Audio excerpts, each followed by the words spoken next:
ये कहानी सिर्फ एक माँ और बेटे की नहीं, ये कहानी है उस माँ की जिसने सब कुछ दिया, और उस बेटे की जिसे सब कुछ मिलने के बाद भी सही गलत का फर्क भूल गया। रमेश अपनी माँ शांति देवी के साथ छोटे से घर में रहता था। माँ ने उसे पालने के लिए पूरी जिंदगी लगा दी थी, लेकिन जब उसकी जिंदगी में रानी आई तो सब बदल गया। रमेश रानी को चाहता था, लेकिन रानी धीरे धीरे घर में हक जताने लगी। माँ के बने खाने को नापसंद करना, घर के कामों से बचना और रमेश को माँ से दूर करना, ये सब शुरू हो गया। रानी ताने में, रमेश तुम हमेशा माँ की सुनते हो, कभी मेरी भी सुनो। शांति देवी सब कुछ सह लेती। उन्हें लगता था कि नई बहू धीरे धीरे बदल जाएगी, पर रानी का इरादा कुछ और था। वो चाहती थी कि माँ घर से निकल जाए। रानी रोज रमेश के कान भरने लगी। तुम्हारी माँ बूढ़ी हो गई है, उनकी वजह से हमारा खर्च बढ़ता है, हमें कभी खुला समय नहीं मिलता। अगर वो घर छोड़ दें तो जिंदगी आसान हो जाएगी। रानी, सोचो रमेश, अगर माँ ना हो तो हम अपने तरीके से जी पाएंगे। रमेश की माँ ये सब सुन रही थी। ये सुनकर माँ के दिल पर चोट लगी।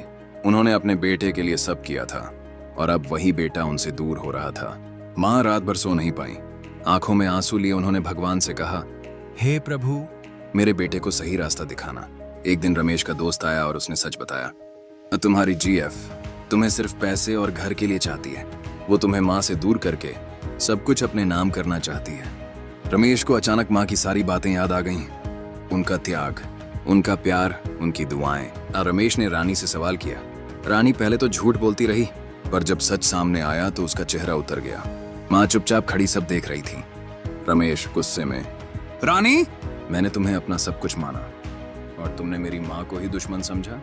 रानी घबराकर, मैंने तो बस तुम्हारे लिए। माँ शांत स्वर, बेटा, सच्चा रिश्ता वही है जो जोड़ता है। रमेश माँ के पैरों में गिर पड़ा। माँ, मुझसे गलती हो गई। आपने मुझे सब कुछ दिया, पर मैंने आपको दुख दिया। माँ ने बेटे को गले लगाया। बेटा, माँ का दिल हमेशा खुला रहता है। रानी खामोश खड़ी रही और समझ गई कि सच्चे रिश्ते प्यार और सम्मान से बनते हैं, चालाकी से नहीं। माँ दुनिया की सबसे बड़ी दौलत है। जो बहू माँ को अपनाती है वही असली घर संभाल पाती है। लालच और स्वार्थ से घर टूटते हैं, पर प्यार और सम्मान से घर बनते हैं।